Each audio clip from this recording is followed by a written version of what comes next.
Eu convido a igreja a abrir a sua Bíblia na carta do apóstolo Paulo aos Colossenses, capítulo 4, versículo 7. Já estamos chegando ao final deste capítulo, ao final dessa série de mensagem. Essa ainda não é a última, mas já vai ficando aquela saudade, né? Como tem sido gostoso meditar na epístola de Paulo aos Colossenses. Eu convido a igreja, então, a ler comigo do versículo 7 até o versículo 9. Diz assim a palavra de Deus: Quanto à minha situação, Tíquico, irmão amado e fiel ministro e conservo no Senhor, de tudo vos informará. Eu vou-lo envio com o expresso propósito de vos dar conhecimento da nossa situação e de alentar o vosso coração. Em sua companhia, vos envio Onésimo, o fiel e amado irmão, que é do vosso meio. Eles vos farão saber tudo o que por aqui ocorre. Amém? Querida igreja, então esse é o nosso texto principal de meditação dessa manhã, mas eu gostaria de começar falando com a igreja da obra de Jesus. A obra de Jesus que fez por nós. Como que você contaria o plano de Deus, o projeto de Deus por meio do Senhor Jesus? É comum nós falarmos muitas vezes daquele que se encarnou, o Filho de Deus, que morreu por nós para nos levar ao céu. Isto é uma verdade, mas eu gostaria nessa manhã de apresentar por meio da palavra de Deus que essa não é toda a verdade. O projeto e o plano de Deus, ele não se resume apenas a crer em Jesus e ir para o céu. Existe nesse meio tempo ou nesse intervalo outras coisas que Deus projetou e planejou. Entre essas coisas está no projeto de Jesus, no plano de Jesus, a formação de um povo, a formação de um grupo muito especial e seleto, um grupo que vai ser chamado e conhecido por algumas designações ao longo das Escrituras, como templo do Senhor, como o templo do Espírito, ou como o povo do Senhor, ou como a família de Deus. Tem tantas designações, mas a mais conhecida talvez seja o corpo de Cristo. Nós temos, aliás, até uma visão trinitária, pois Paulo ele vai falar muito de povo do Senhor, pensando no Pai, ele vai falar do corpo de Cristo, pensando no Filho, mas ele também fala de templo do Espírito, pensando no Espírito Santo. E quem que é este povo do Senhor, esse corpo de Cristo, esse templo do Espírito? Depois vai ser chamado também de igreja. Ainda que seja um termo muito raro na boca de Jesus ou nos evangelhos, mas aquele povo, aquele segmento, aqueles discípulos, aquele grupo que andava com Jesus, não foi com apenas uma coisa alheia ao projeto e plano de Deus. Nada disso. Aquele grupo que seguia, que andava com Jesus, que partilhava do pão, aquele grupo que acolhia Jesus e aprendeu que também deve acolher outros, aquele grupo que se reunia, que se sentava em torno de Jesus para ouvir os seus ensinamentos, aquele grupo que se retirava para o jardim para cantar salmos, aquele grupo que partilhava da Páscoa, aquele grupo não deveria terminar com a morte e ressurreição de Jesus. Jamais! O plano de Deus foi a existência da igreja também. É claro que muitas vezes nós focamos talvez no prêmio maior, que é a nossa eterna salvação, estar com Ele para todo sempre. Mas também é projeto de Deus a existência deste povo que é a igreja.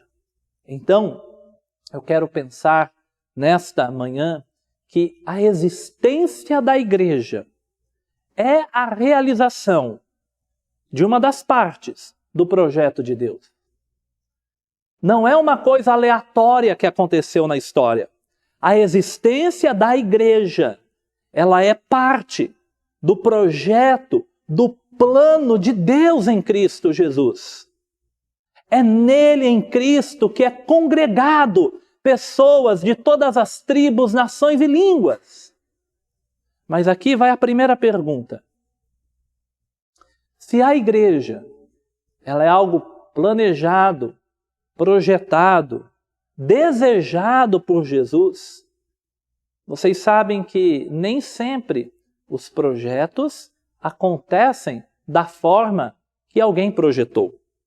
Quem aqui já solicitou para alguém fazer uma obra na sua casa, um trabalho na sua casa, ou você mesmo fazendo algum trabalho, você já projetou, imaginou, mentalizou uma coisa e foi vendo que aquilo não foi acontecendo do jeito que você queria. Então, a primeira provocação de Deus para o nosso coração é: a nossa igreja, a nossa existência como igreja, ela está de acordo com o que Cristo desejou, projetou e planejou, ou será que precisa de ajustes e de acertos? Eu posso lembrar da visão que o profeta Amós teve. Vocês se lembram que o profeta Amós teve uma visão em que havia um muro e Yahvé, Deus, parecia o pedreiro, né? Porque ele segurava um prumo e ele media a parede. E a parede era o povo de Deus, Israel. E Deus com um prumo media aquela parede para ver se ela estava reta. E Deus disse que precisava ajustar aquela parede que não estava tão reta. Então, a nossa existência hoje, 2021, a nossa existência hoje, quase 2000 anos depois daqueles primeiros seguidores de Jesus, será que a nossa existência está dentro do projeto e plano de Jesus? Ou será que nós precisamos acertar algumas coisas diante desse prumo de Deus em nossas vidas? Pensando nisso, eu gostaria de convidar a igreja, ainda introduzindo essa verdade, eu convido a igreja a ler o Evangelho de João, capítulo 17, onde o próprio Jesus não vai usar a palavra igreja, mas ele está se referindo à igreja, ele está se referindo a nós. Vamos ler a partir do verso 14 e depois vamos pensar algumas verdades encontradas aí, até o verso 23. Então o 14 diz assim: eu lhes tenho dado a tua palavra. Olha que maravilha! A igreja é aquela que recebe a palavra de Deus. Eu lhes tenho dado a tua palavra e o mundo os odiou, porque eles não são do mundo, como também eu não sou. Não peço que os tires do mundo, e sim que os guardes do mal. Eles não são do mundo, como também eu não sou. Santifica-os na verdade, a tua palavra é a verdade. Assim como tu me enviaste ao mundo, também eu os enviei ao mundo. E a favor deles eu me santifico a mim mesmo, para que eles também sejam santificados na verdade. Não rogo somente por estes, mas também por aqueles que vierem a crer em mim, por intermédio da tua palavra, a fim de que todos sejam um. A fim de que todos sejam um, e como és tu, ó Pai, em mim e eu em ti, também sejam eles em nós, para que o mundo creia que tu me enviaste. Eu lhes tenho transmitido a glória. Olha que verso poderoso. Eu lhes tenho transmitido a glória que me tens dado, para que sejam um, como nós o somos, eu neles e tu em mim, a fim de que sejam aperfeiçoados na unidade, para que o mundo conheça que tu me enviaste e os amastes, como também amaste a mim. Querida igreja, pensando agora em algumas verdades desta oração de Jesus, o que nós percebemos nessa oração de Jesus? Nós percebemos que a igreja, de fato, é um povo à parte de outro povo. Porque a igreja está no mundo, mas não é do mundo. Você acredita em extraterrestre? Então, se não acredita, olha no espelho. É você. Você não é deste mundo. Nós não somos deste mundo. Mas estamos no mundo. Vivemos neste mundo, mas não somos mais dele. Então, isso é uma verdade. A igreja é um povo. Nós somos um povo querido, desejado, um povo que Deus deu a Jesus. A igreja é projeto de Deus. É evidente que a maior bênção é Jesus morrer e ressuscitar e garantir o nosso resgate. Mas faz parte da construção do ministério de Jesus a existência deste povo. Mas nós aprendemos aqui que nós não somos do mundo, mas estamos no mundo. E aprendemos que nós recebemos a palavra. Somos portadores da palavra. Somos aqueles que recebemos a palavra de Deus. Palavra que nos santifica. Palavra que nos separa de fato do mundo. Palavra que nos aproxima de Deus. Mas fomos enviados ao mundo que nos odeia. Ao mundo que é hostil. Nós estamos em campo inimigo. Estamos em campo de guerra. O nosso cenário é um cenário de hostilidades.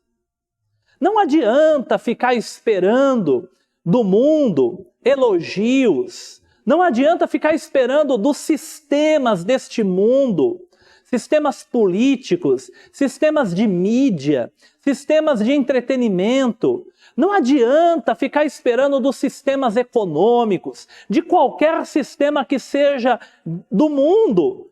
Algo que traga para nós o bem, o benefício, o elogio. É claro que nós vamos utilizar os recursos que existem. Mas não se engane, o mundo os odiou. Nós fomos enviados e vivemos em um mundo que é hostil àquilo que é de Deus. Então, isso é uma verdade. Porém, nós temos outras verdades aqui. Nós temos uma verdade que é a presença de Jesus e a presença do Pai em nós. Estamos em um mundo que odeia, um mundo que é hostil, fomos enviados a este mundo, mas a presença de Deus, a presença do Pai, a presença de Cristo está em nós. Isso está aqui no texto. Mas eu quero hoje focar em uma verdade que é esquecida. Eu acredito que a verdade que Deus está conosco, ela está solidificada nos louvores, nas pregações, nas orações, nas formas de adoração. Quantas vezes nós falamos, Deus está com você, Deus está conosco, o Senhor é contigo. Quantas vezes nós falamos isso e cantamos isso? Como hoje aqui no louvor, que eu sou teu e tu é meu. Essa verdade está solidificada. Mas existe uma verdade um tanto esquecida, que tem a ver com esse projeto de Deus que é a existência da igreja. Qual que é a verdade que está um tanto esquecida? Nós lemos aqui nesta oração de Jesus, nós vamos perceber nos versículos 22, 23, no verso 21, voltando lá no 21, a fim de que todos sejam um. 21, a fim de que todos sejam um, e como és tu, ó Pai, em mim e eu em ti, também sejam eles em nós, para que o mundo creia que tu me enviaste. E lemos no 22 também, eu lhes tenho transmitido a glória que me tens dado, para que sejam um, como nós o somos. E na sequência, eu neles e tu em mim, a fim de que sejam aperfeiçoados na unidade, para que o mundo conheça que tu me enviaste e os amaste, como também amaste a mim. Qual é a verdade que eu percebo e percebi, estudando, lendo e meditando nessa palavra, que está esquecida? A verdade é que não é só Deus que está comigo, a igreja está comigo. A verdade é que eu estou no mundo hostil E não estou sozinho porque Deus está comigo, mas não é só Deus que está comigo.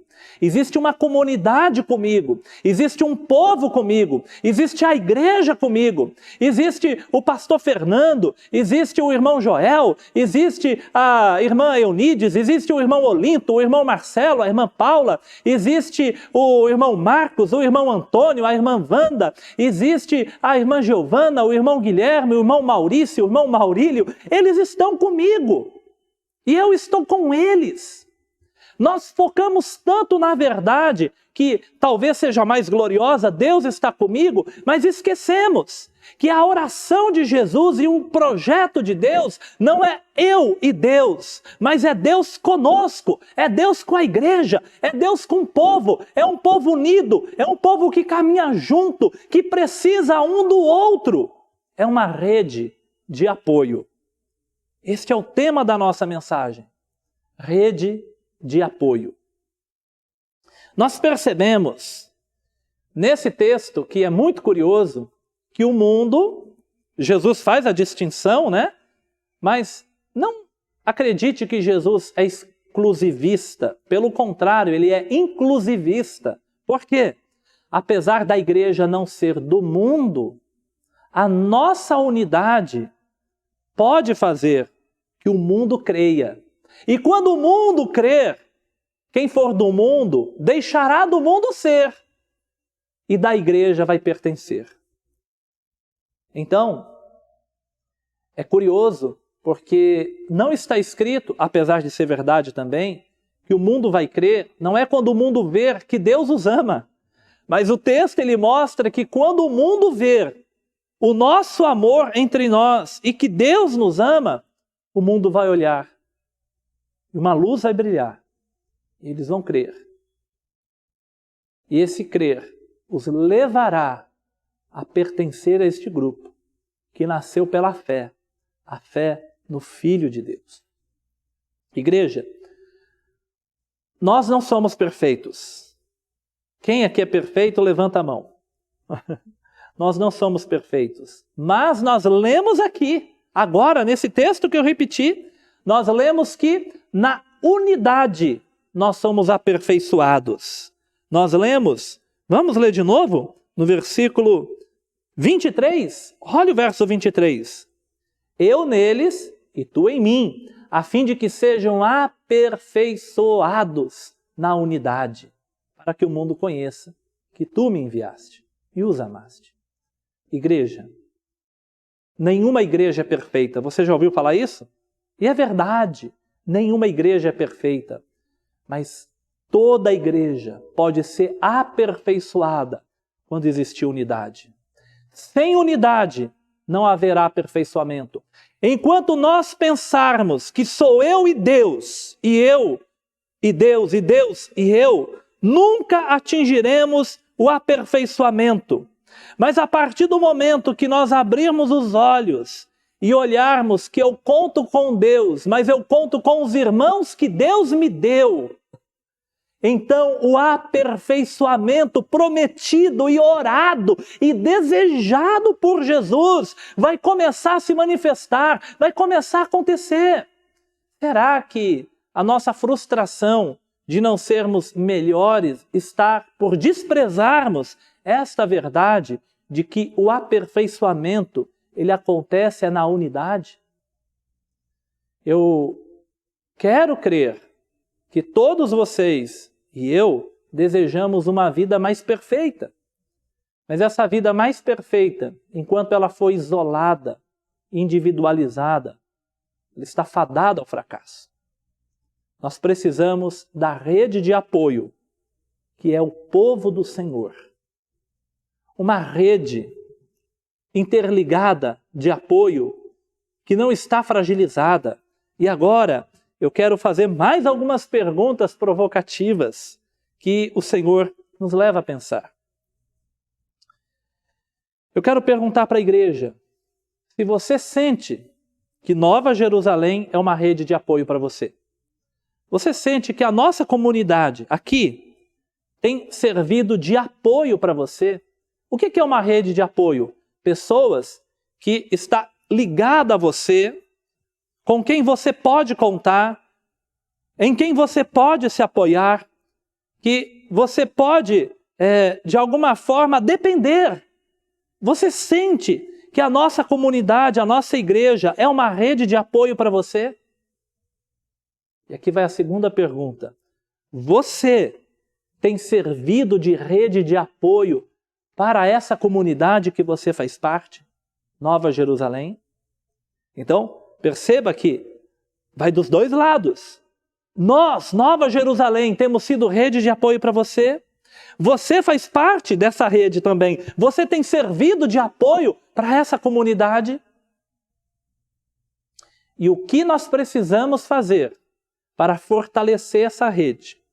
Para que seja uma rede que não se rompa. Lembra quando aconteceu a pesca maravilhosa e diz o texto que a rede se rompia? Uma rede, ela não pode se romper. Ela tem que ser firme, forte.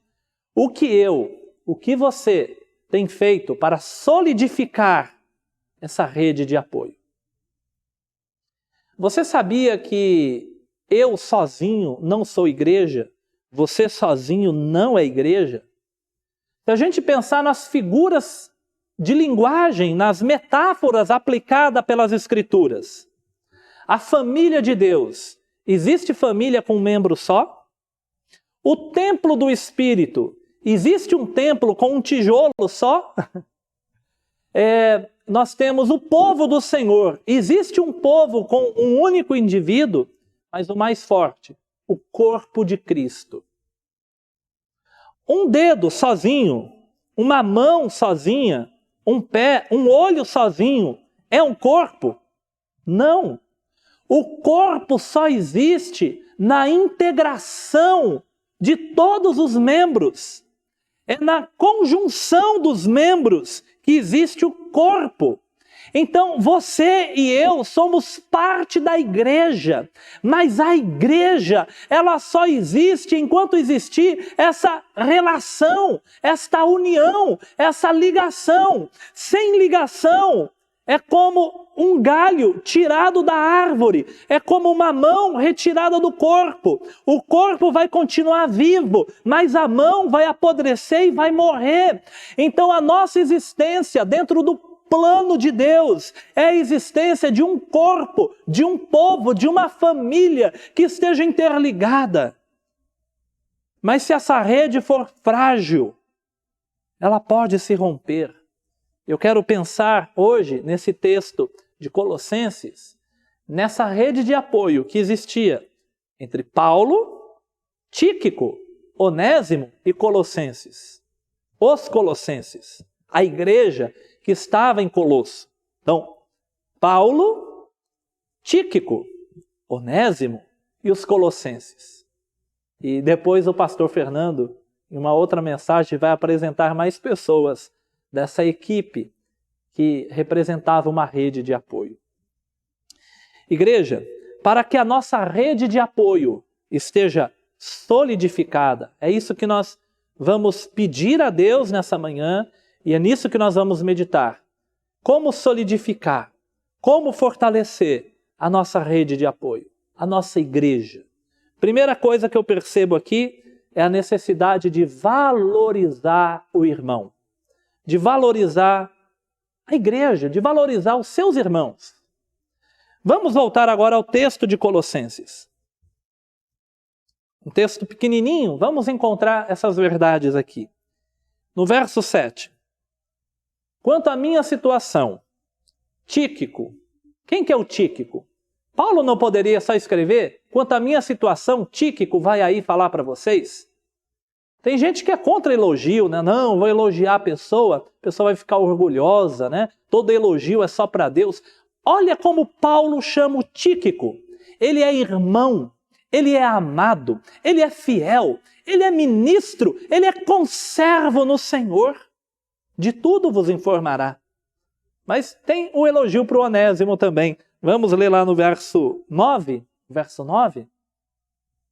Em sua companhia vos envio Onésimo. Ele poderia falar só Onésimo, né? Mas ele faz questão de falar, o Onésimo é o fiel e amado irmão que é do vosso meio.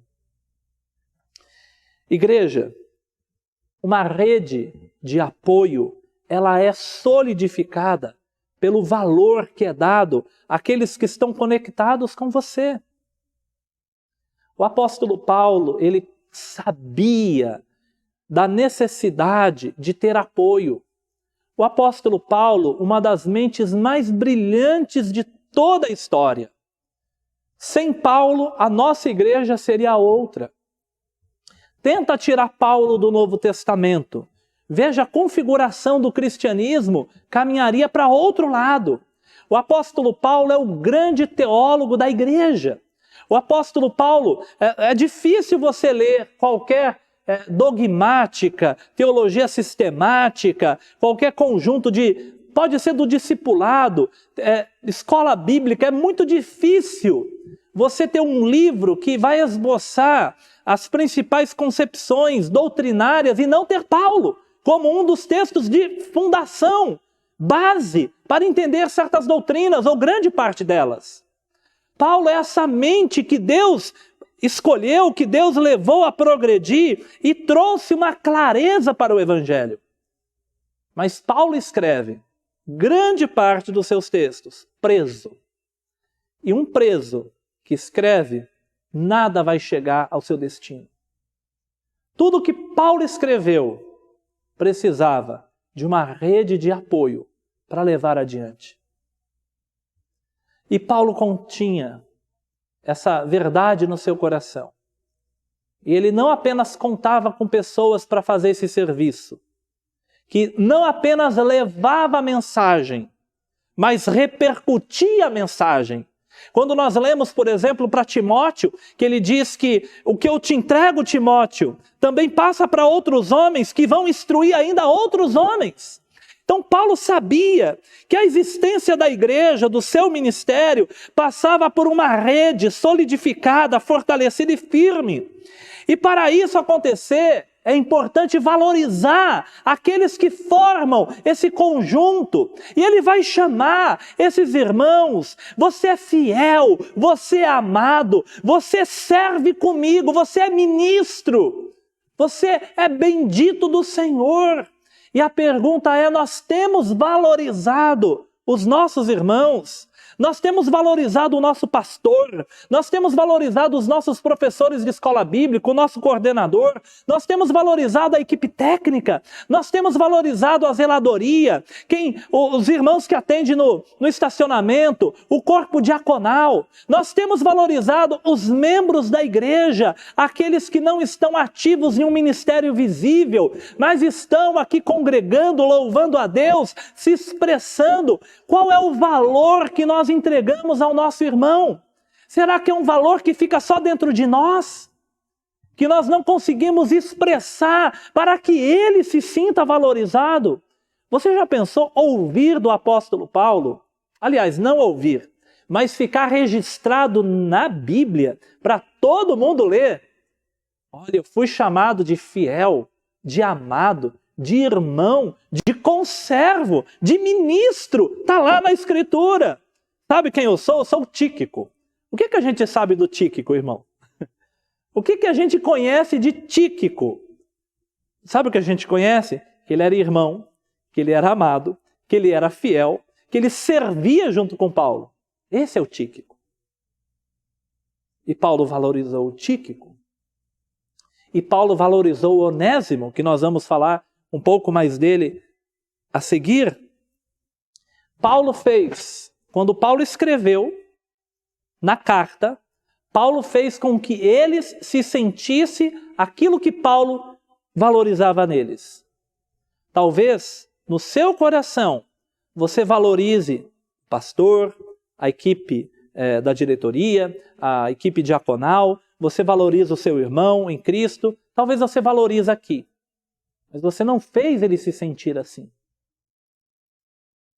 Toda a rede de apoio vai ser fortalecida conforme nós darmos o valor e demonstrarmos este valor aos nossos irmãos. Não é para orgulho nosso, mas é para a glória de Deus, pois somos o corpo de Cristo.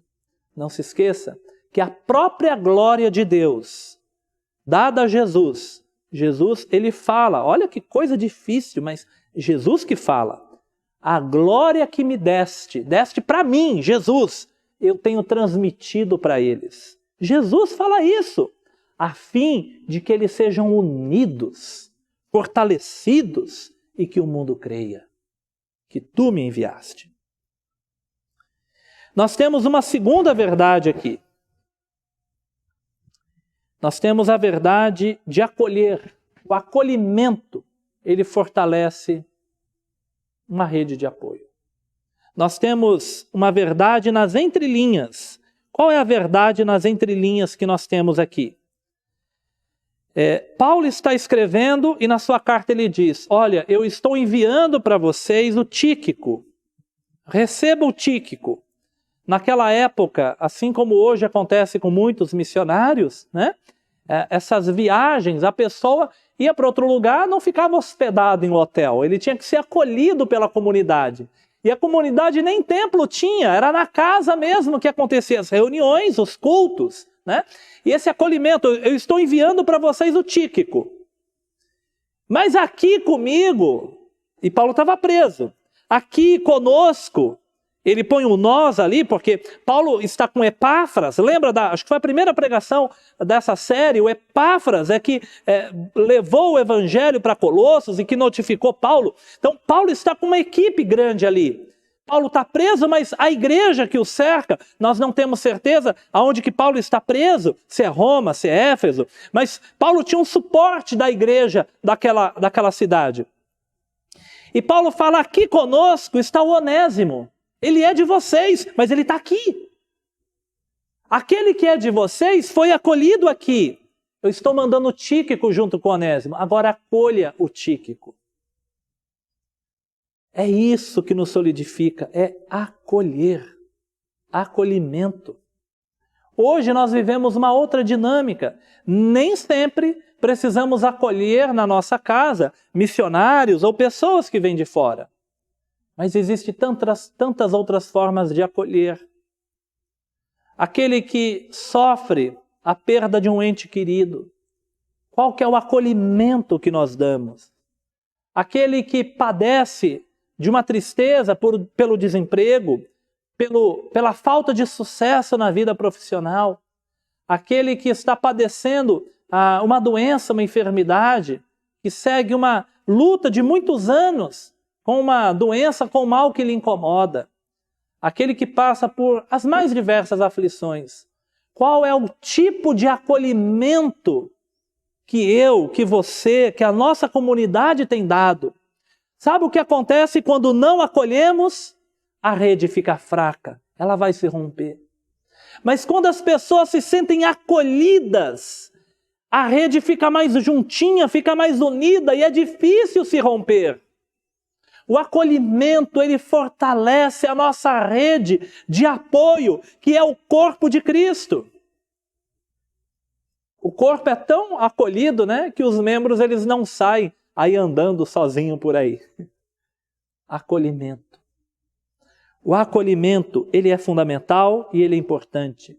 E Paulo acolheu ninguém mais, ninguém menos que o Onésimo.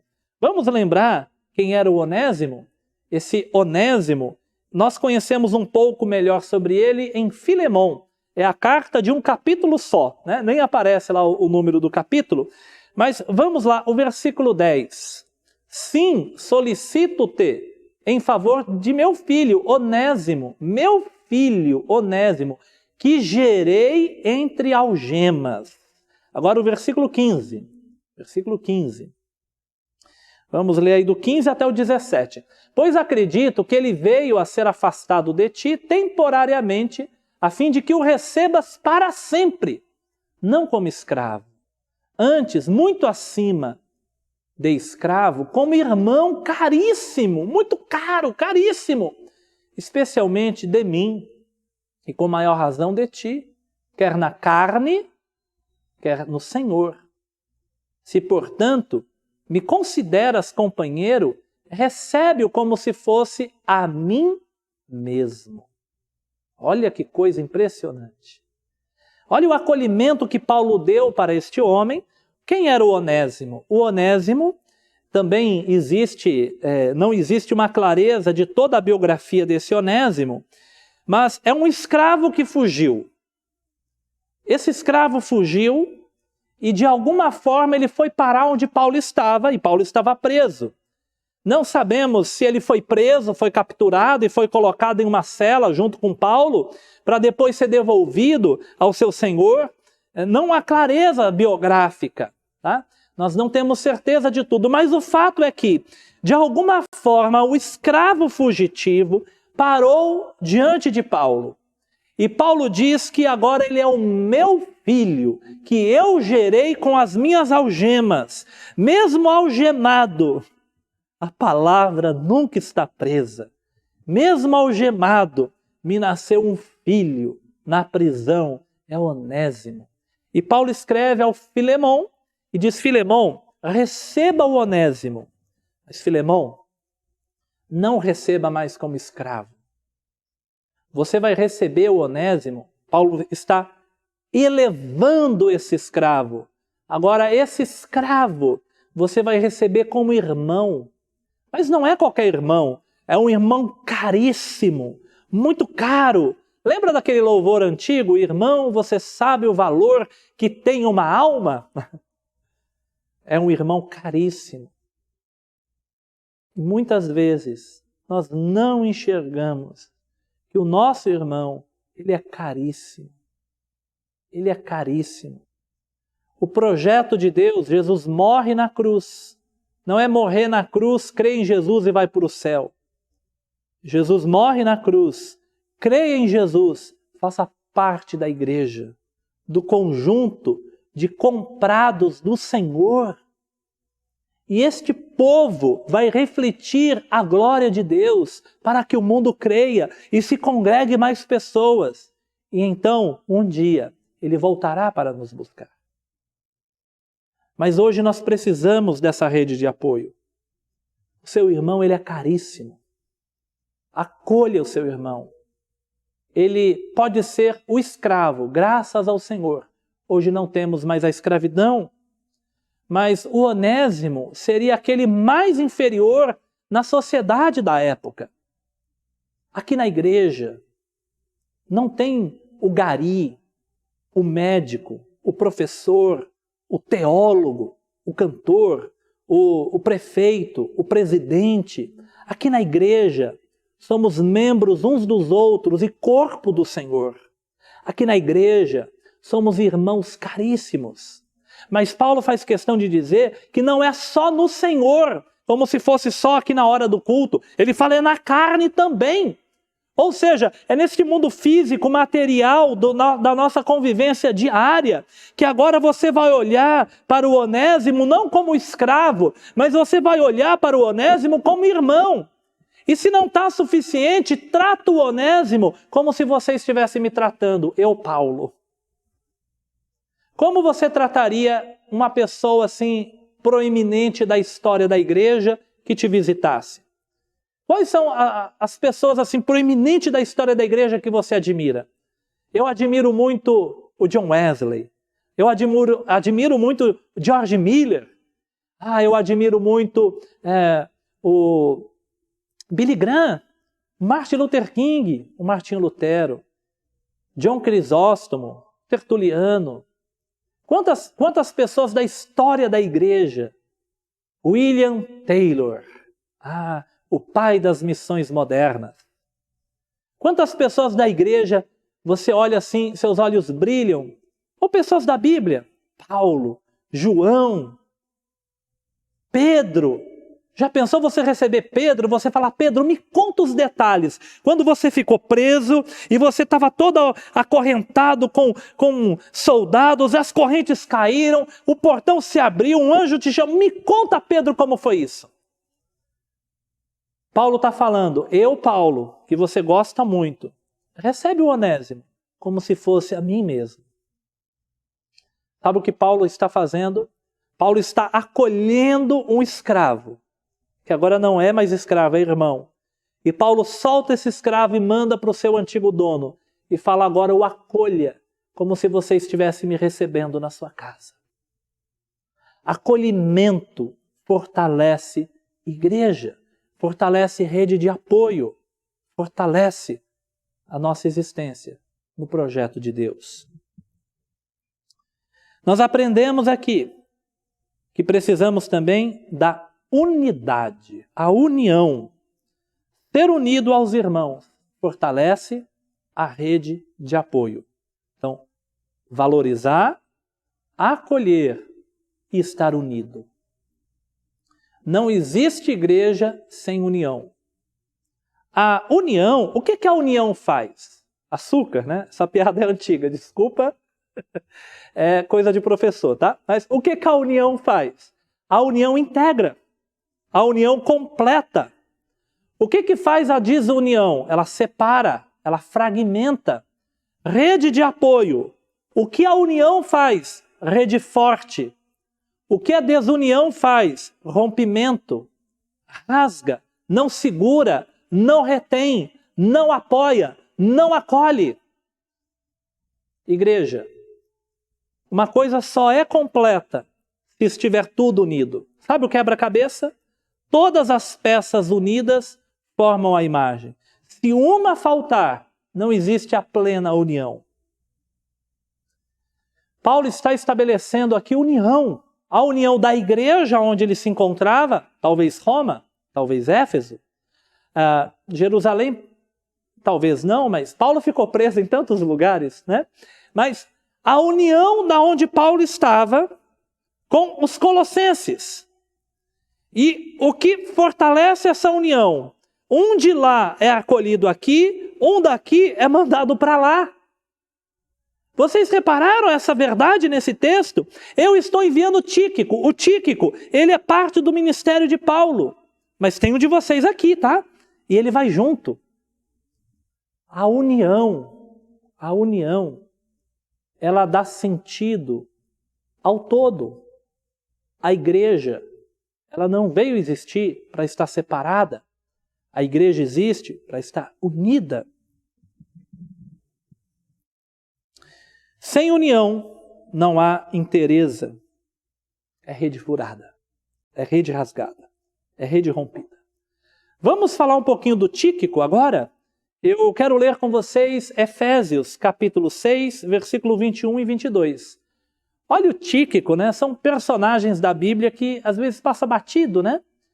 E para que saibais, também a meu respeito, e o que faço, de tudo vos informará Tíquico, o irmão amado e fiel ministro do Senhor. Foi para isso que eu vô-lo enviei, para que saibais a nosso respeito, e ele console o vosso coração. Vamos ler também 2 Timóteo 4,12. 2 Timóteo 4,12. Quanto a Tíquico, mandei até Éfeso. Ok? Então nós temos a carta aos Efésios, 2 Timóteo e Colossenses. Nas 3 epístolas, o Tíquico é um enviado de Paulo. Lá em Atos, no capítulo 20, ele vai aparecer fazendo parte de uma viagem, uma das últimas viagens de Paulo. Então, o Tíquico, ele está testificado em Atos, em pelo menos 3 epístolas de Paulo, como um enviado de Paulo. E é aquele que vai notificar, ele vai informar. Tíquico é a boca de Paulo fora da prisão. Tíquico é a boca de Paulo onde Paulo não pode ir. Tíquico está tão unido, integrado a Paulo, que Paulo confia nele. Vai, informa como estou e dê alento à igreja. Seja a boca que cura, seja a boca que restaura, seja a boca que abençoa. Fortalece a igreja. Para onde você está indo? O pastor Fernando, recentemente, numa das mensagens aqui de Colossenses, ele leu esse último capítulo de 2 Timóteo. E nós lembramos que foi o último texto de Paulo. Lembra quando o pastor disse que faça tudo antes do inverno? Quando o inverno chegar, talvez não haverá mais tempo. E no final do ministério de Paulo, Tíquico ainda está sendo enviado por Paulo. Paulo tinha uma rede de apoio que atendia o seu ministério. Paulo é o grande teólogo. Paulo é a grande mente. Mas se não fosse essas pessoas, talvez nós não teríamos os escritos de Paulo. Talvez a inteligência que Deus deu a Paulo, as revelações que Deus deu a Paulo, as percepções que Deus deu a Paulo, não se espalharia. Isso só foi possível porque havia uma rede de apoio junto com Paulo. E Paulo fortalecia isso, de igreja em igreja. Nós precisamos, para fortalecer a rede de apoio, então, da união. Se você for um crente sozinho, você não vai ter apoio. Você precisa ser um crente integrado. Integrado com a igreja. Integração com a igreja não é um nome em uma carteirinha de membro. Não é um nome em uma lista de rol de membros. Integração com a igreja é essa vivência que nos une, que acolhe, que valoriza e recebe a valorização. Uma quarta verdade. A rede de apoio é fortalecida pelo encorajamento. Encorajamento. Desculpa, meus irmãos. Vamos lá, versículo 8, lá do texto central, né? Colossenses 4, verso 8. Então, eu vou-lo envio com o expresso propósito de vos dar conhecimento da nossa situação, nossa, tá? Não é só de Paulo, é da igreja onde Paulo estava, do ministério de Paulo. Mas ele vai não só informar, isso eu vou falar depois, mas é dar alento ao vosso coração. Alento é ânimo, alento é vida. Ânimo vem de anima. Anima é alma, é vida. Desenho animado é desenho que ganhou vida. Não é isso? Então, ânimo vem de anima, que é alma. O alento aqui, o fôlego de vida, o Tíquico, ele é enviado por Paulo e ele vai levar para a igreja as informações, mas ele vai dar vida, ele vai levar uma mensagem de vida que dá coragem, que dá força para a igreja. Uma rede de apoio, ela é fortalecida justamente quando nós pensamos assim, quando nós vivemos para encorajamento dos nossos irmãos. Encorajar. Você tem motivado ou desmotivado os seus irmãos? O que sai da sua boca? Provérbios diz que na língua está o poder da morte e o poder da vida. O poder da morte e o poder da vida. O Tíquico, ele repete Paulo. A sua boca tem poder de vida. Igrejas são destruídas pela falta de uma palavra de encorajamento. Igrejas são enfraquecidas, redes de apoio são desintegradas por falta de uma palavra de encorajamento. Não só do pastor, não só da pregação. Vocês se lembram quando Davi sofreu golpe de estado? O que o filho de Davi, Absalão, fazia? Alguém se lembra aí? Eu nem separei o texto e eu nem anotei, então não vou nem falar, só vou contar a história, tá? Mas o que Absalão fazia? Diz a palavra de Deus que Absalão ficava na entrada lá do palácio e todas as pessoas que iam entrar para ser recebida, Absalão começava a desmotivar as pessoas. Ele ia trabalhando, desencorajando as pessoas nos bastidores. É aquilo que ele falava, ia enfraquecendo o coração das pessoas em relação a Davi. Davi poderia ter uma palavra para encorajar, mas nos bastidores, Absalão desencorajava tudo e dividia o país. A pregação, minha, do Joel, do pastor, as aulas, é fundamental. Mas as suas palavras, nos corredores da igreja, no WhatsApp, nas redes sociais, o seu diálogo, a sua existência, isso também fortalece. Tiago escreve que a nossa língua é como uma pequena chama que incendeia uma floresta inteira e pode pôr tudo a perder. Que a sua boca seja a boca de bênção, que trabalhe a forma de trazer valorização, acolhimento e encorajar o corpo de Cristo. Fortaleça aquilo que você faz parte. A sua comunidade, a igreja do Senhor, o corpo de Cristo. Isso serve muito para mim, porque servia para Paulo. Serve muito para o pastor Fernando, que servia para Paulo. Vamos ver? Romanos capítulo 1, versículo 11 e 12. Porque muito desejo ver-vos, a fim de repartir convosco algum dom espiritual, para que sejais confirmados. Isto é, para que em vossa companhia, reciprocamente, nos confortemos por intermédio da fé mútua, vossa e minha. Vocês sabiam que eu também preciso de uma rede de apoio? Vocês sabiam que o Joel também precisa da rede de apoio? Vocês sabiam que o pastor Fernando também precisa de uma rede de apoio? Vocês sabiam que o seu professor da escola bíblica, o seu coordenador, o líder do louvor, a equipe de louvor, a diaconia, a zeladoria, as irmãs que administram lá o grupo do WhatsApp de orações, aqueles que estão em uma liderança, eles também precisam da rede de apoio. Paulo diz aqui em Romanos, eu quero ver vocês. E eu quero compartilhar com vocês algum dom espiritual que eu tenha. Mas, aliás, vai ser um encontro de reciprocidade.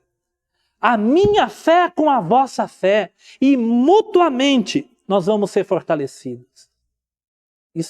Isso que é zelar pela edificação de uma rede de apoio. Eu preciso de Cristo, mas eu preciso de você. Você precisa de Cristo, mas você precisa de mim. O projeto de Deus é a igreja. O projeto de Deus é a nossa cooperação, o nosso fortalecimento. Você tem orado para Deus te fortalecer. Você tem orado para Deus falar com você. Você tem orado para Deus se manifestar a você. Mas enquanto você ficar no seu quarto fechado, talvez você não tenha resposta. Feche o quarto e ore, como disse Jesus, e peça essas coisas. Mas saia do quarto e receba a palavra de Deus por meio do seu irmão. E seja acolhido e fortalecido por Deus por braços humanos do seu irmão.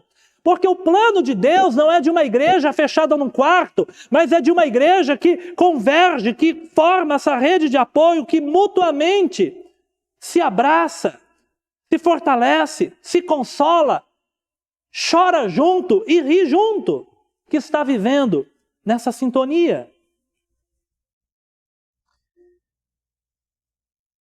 Precisamos ter empatia. Vamos para a nossa quinta verdade. Empatia. Empatia. Bom, sobre empatia, eu aprendi o significado etimológico das palavras e eu gostaria de compartilhar com vocês. Nós temos a antipatia. Patia vem de patos, que está ligado a sentimento. Então, a antipatia é contra o sentimento, ok? Então, uma pessoa antipática é aquela pessoa que é contra os seus sentimentos.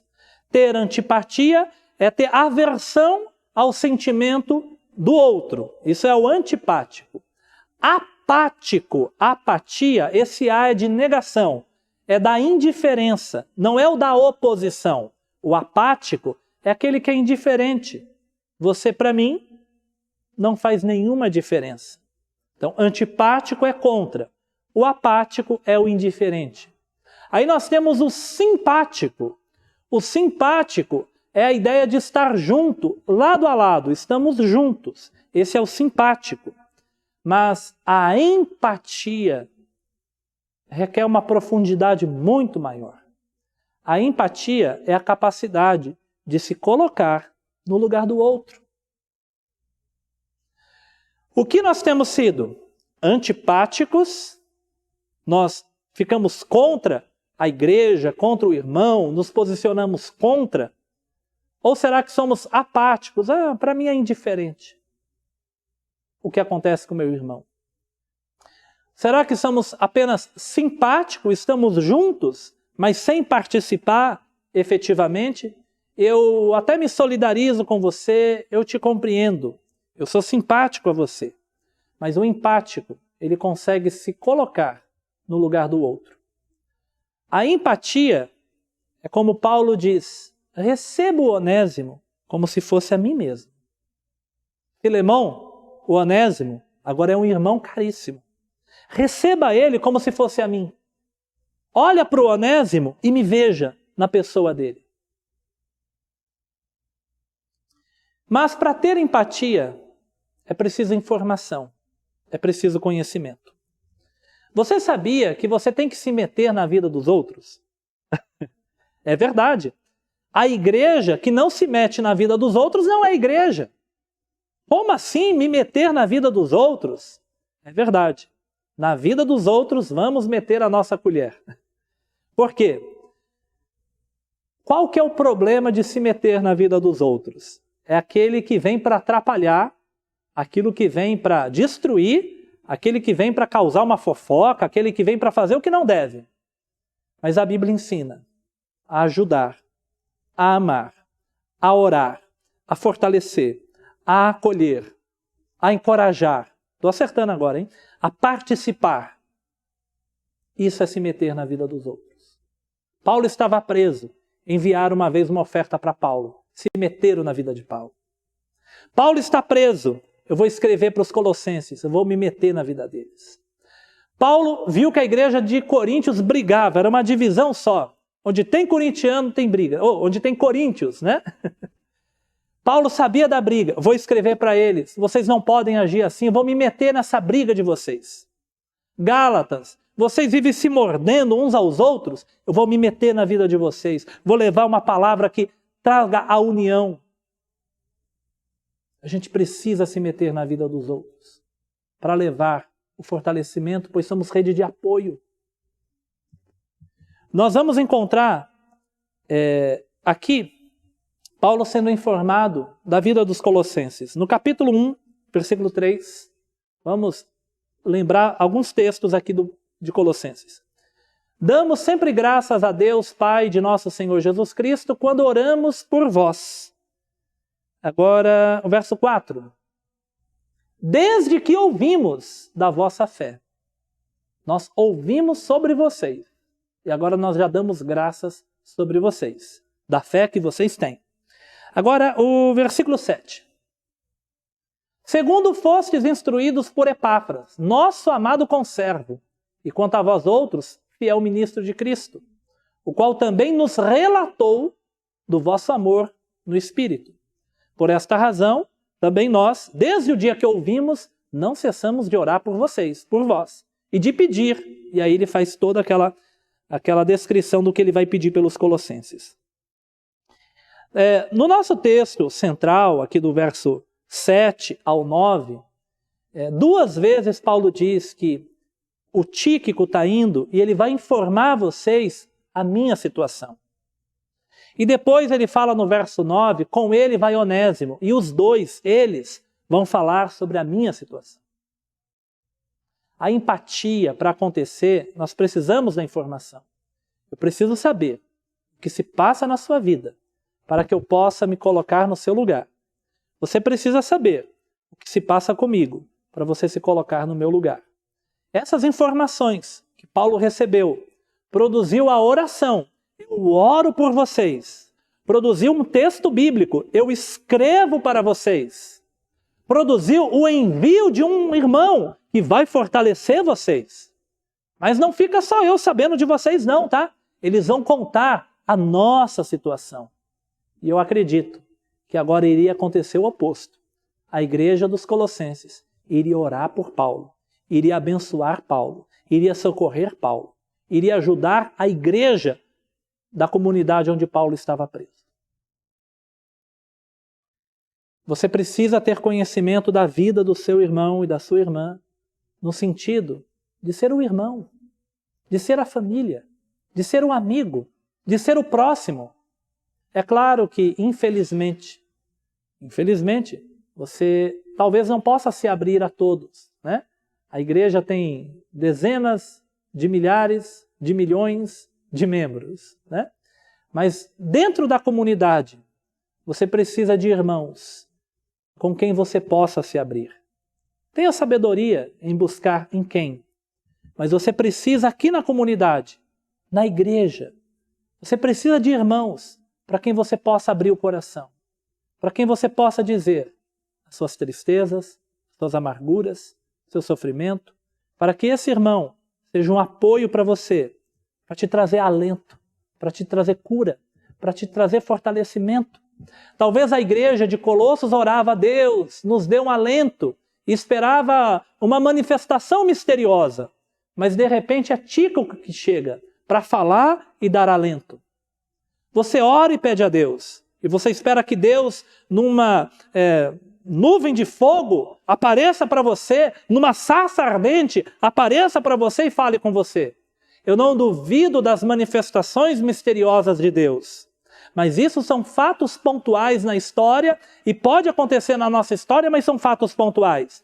Deus nos deu a igreja, Deus fala com a igreja, Deus criou a igreja para que a igreja seja aperfeiçoada na unidade, para que a igreja esteja unida com Cristo e com o Pai, para que seja o templo do Espírito, onde o Espírito ativamente energiza as nossas funções e atividades, nos trazendo saúde espiritual, nos trazendo acolhimento, fortalecimento, mas isso não se dá na individualidade, mas na coletividade do corpo, que é o corpo de Cristo, que sou eu e você, que sou eu em você, que é você em mim. Igreja, e nós pensamos agora no último item, não viver numa bolha, não viver numa bolha. Eu acho que eu não encontrei um termo melhor do que a metáfora, né? Eu vou usar a metáfora que o pastor Fernando repete nas pregações. Você não é uma ilha, você é um arquipélago. Quantas vezes você já ouviu o nosso pastor falar isso? Né? E essa verdade é para você, mas é para a Nova Jerusalém também. Eu, na minha individualidade, não sou uma ilha, mas eu tenho a minha individualidade, a minha pessoa, a minha história com Deus. Mas eu existo em comunidade, então eu sou um arquipélago com vocês, estamos juntos. Mas veja, Paulo, ele está se metendo numa igreja que ele nem fundou. Paulo fundava igrejas, depois voltava visitando. Lembra lá de Atos? Paulo fez a viagem, fundou igrejas e depois visitou para fortalecer os irmãos. Não é isso? É isso, né? Só que Colossenses é uma igreja que Paulo não fundou. Paulo só ouviu falar e alguma coisa despertou em Paulo para que Paulo mandasse uma mensagem para os colossenses. Paulo está se metendo no ministério que não era dele, porque Paulo sabia que igreja também não é bolha. Igreja também não é ilha. Igreja Batista de Nova Jerusalém é uma das expressões do corpo de Cristo na terra. Mas nós temos irmãos espalhados pelo mundo todo, de diferentes expressões de fé cristã. Temos muitas diferenças, presbiteriana, para a Assembleia de Deus, para a congregação, para Deus e Amor, para a Igreja Batista, para outras expressões de fé cristã também. Temos muitas diferenças, mas nós temos uma coisa em comum: cremos em Cristo. Nos entregamos a Cristo, glorificamos a Cristo, somos o corpo de Cristo. A igreja deveria ser a maior rede de apoio do mundo. Porque qualquer lugar do mundo que eu for, possivelmente eu vou encontrar pessoas que se chamam de irmãos. E se eu sou a igreja, eu deveria ser recebido por eles como um parente distante que vem me visitar e eu acolho na minha casa. Nós temos que cooperar com a igreja de Cristo na terra. Pois a igreja de Cristo na terra, na sua multiforme variedade de expressão da fé, mas toda a igreja que se devota a Cristo, que se voltou para Cristo, é a igreja de Cristo. E assim como Paulo abençoou o ministério do qual ele não fundou, inclusive no capítulo 2, nós vamos ler lá no versículo 1, né? Capítulo 2, versículo 1. Gostaria, pois, que soubesses quão grande luta venho mantendo por vocês, por vós, pelos laodicenses e por quantos não me viram a face. Paulo vai dizer que a carta aos Colossenses deveria ser lida em Laodiceia e a de Laodiceia lida aos Colossenses. Mas em Colossos, quase ninguém havia visto a face de Paulo. Mas Paulo se preocupa mesmo com aqueles que nunca lhe viram a face. Igreja, vamos concluindo esta mensagem, pensando que a nossa igreja, Nova Jerusalém, a nossa comunidade de fé, Igreja Batista, mas o nosso corpo de Cristo, que é a Igreja de Deus na terra, é uma rede de apoio. E essa rede é fortalecida pela valorização. Essa rede é fortalecida pelo acolhimento. Essa rede é fortalecida pela união. Ela é fortalecida pelo encorajamento. Ela é fortalecida porque nós não vivemos presos em uma bolha. E ela é fortalecida pelo exercício de se colocar no lugar do outro e abençoar o outro, como se abençoasse a si mesmo e a Cristo, que a todos nós nos une.